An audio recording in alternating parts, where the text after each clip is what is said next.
No parts intrude into the max pannier. This ensures every inch of space can be used. Metal Mule, engineered to be different. Proud sponsors of the bike reviews on Adventure Bike TV. Right, now, last year we test rode KTM's 1290 Super Adventure, which I was quite a fan of.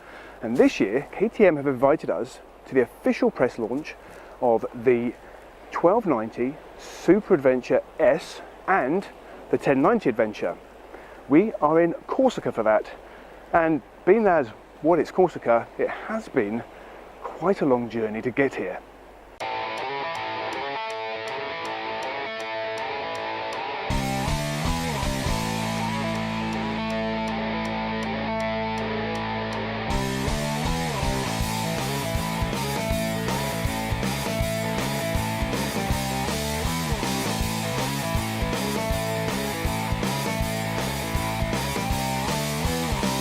Right, well, you know, it's a tough life, but I guess somebody's got to do it.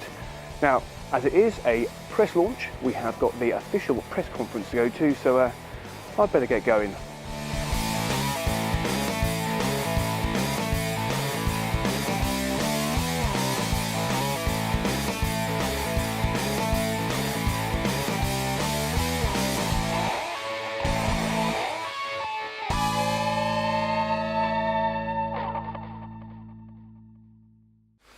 Right, well, KTM have promised us an absolutely storming day of riding through the mountains of Corsica, and I suppose I'd better get my arse into gear and get out there.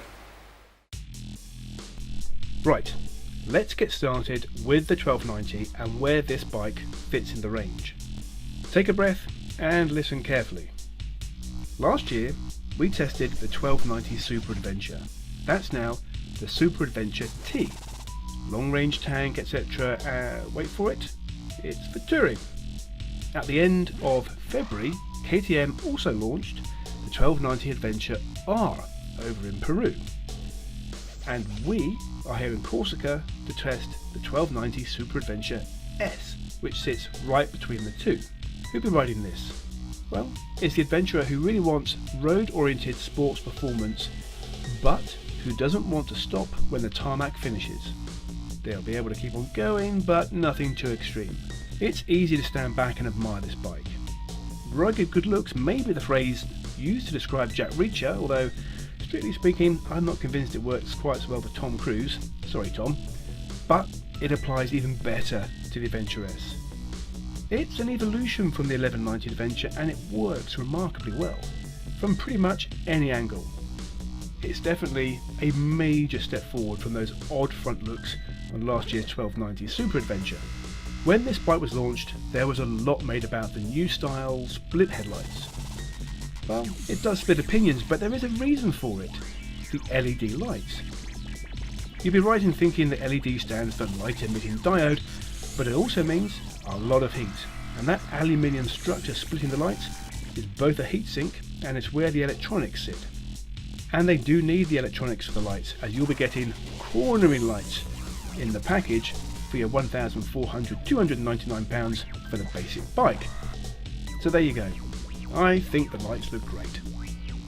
As we've already come to expect, there's cornering ABS and the usual traction control, stability control and ABS.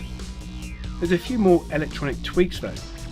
Motor slip regulation, which is the opposite of traction control. It will leave the throttle open just a fraction if you decelerate hard to avoid your rear wheel slipping. Slightly controversially, KTM have gone with cast wheels, which might seem a little out of place on the Adventure, but KTM never do anything unless they believe it gives better performance, and they've stuck with cast items here because it's such a sporty bike. But you can get spoke wheels as a power parts option if you really want them. Also new is the TFT screen, and it's a beaut. The tilt angle is adjustable, but not for avoiding glare of the sun. You don't need to worry. Out here in the Corsican sunshine, the TFT screen didn't suffer from any glare at all, although it was just a little bit distracting as it flicked between day and night colours as we rode through the shadowed valley side twisties.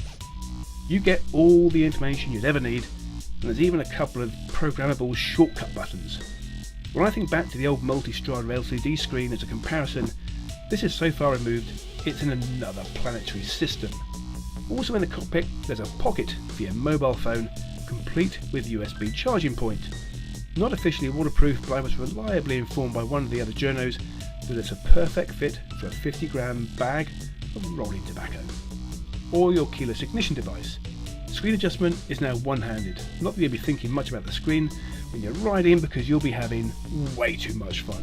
160 horsepower has no issues, hustling 250 kilos of dry weight on its 19-inch front and 17-inch rear wheels at shoulder socket wrenching levels of thrust. This bike is fast with a capital FAST. The S has shorter travel suspension than the R to lower the centre of gravity, and lower seat height from 890mm on the R to an adjustable 860 to 875 on the S. If you look at both bikes on the KTM website and switch between the pictures of these two, the differences in setup become far more apparent. The suspension is WP semi-active front and rear, allowing riders to select the best option for their load and conditions. From comfort, street, sport and off-road via the control menu, and just as I found on the Super Adventure last year, you can feel the difference in riding and handling straight away. My riding in the wide sweeping tarmac was genuinely flattered by the sport setting, whilst the broken up mountain lanes were a breeze using the off-road settings. Did this bike put a smile on my face? Did I feel a bit like an adventure sports riding god, even if I didn't necessarily ride like one? Did it soak up the good, the bad, the wet and the slippery conditions? Yes, yes and yes.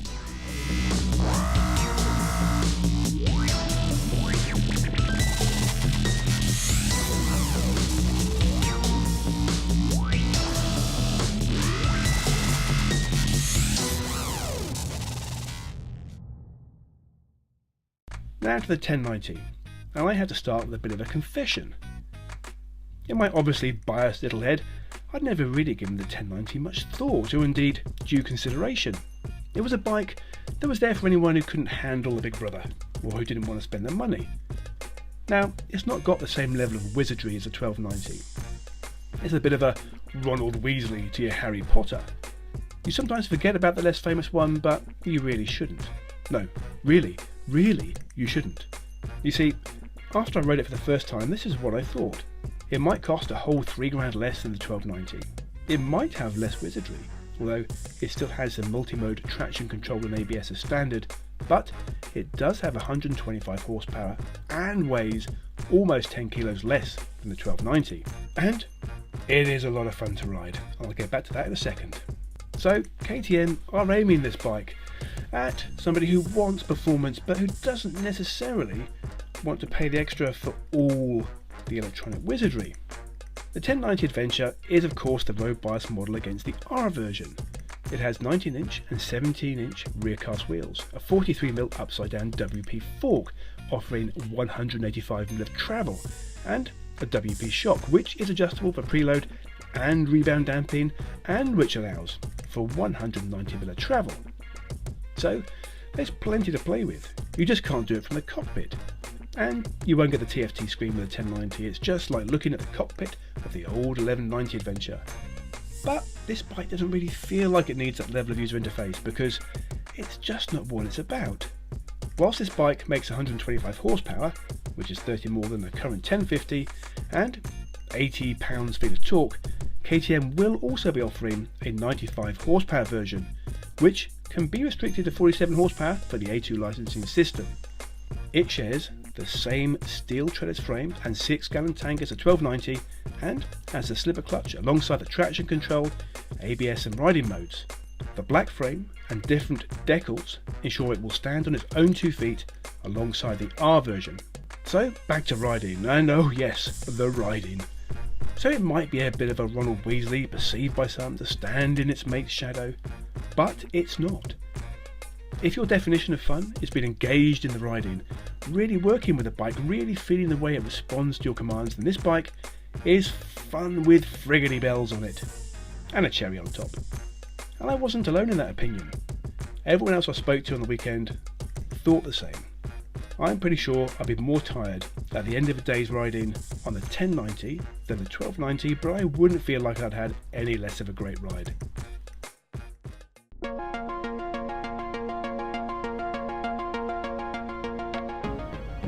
KTM were keen to demonstrate their cornering lights, so they sent us out on one final ride, in the dark, obviously.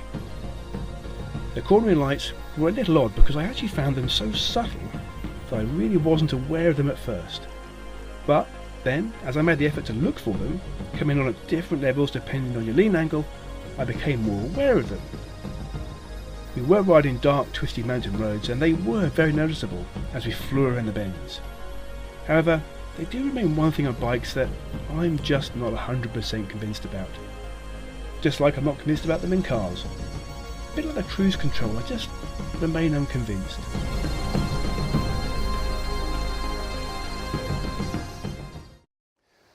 Right, let me start by summing up the 1290. Now, in some ways this bike is pretty much what I expected it to be, and that is, I think, the most complete adventure sports bike I have ever ridden. That monstrous engine is just a joy to ride. It handles beautifully. All the electronic wizardry just makes it a dream, and it flatters you as a rider. It looks amazing, and I have just had the most fantastic time riding it today.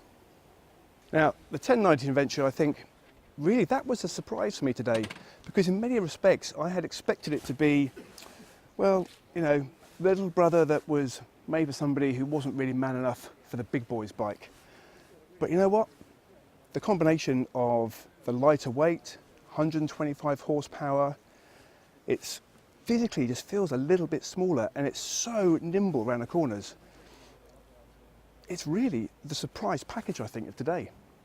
Now, when I started the press day and the test rides today, I wasn't really expecting to be able to kind of test these bikes as competitors to each other as such, because they're really so different. You've got the huge electronic package, the bigger horsepower, it's a bigger physical bike, the 1290 compared to the 1090. However, if you compare them on the basis of fun, so that's where the line gets a bit more blurred.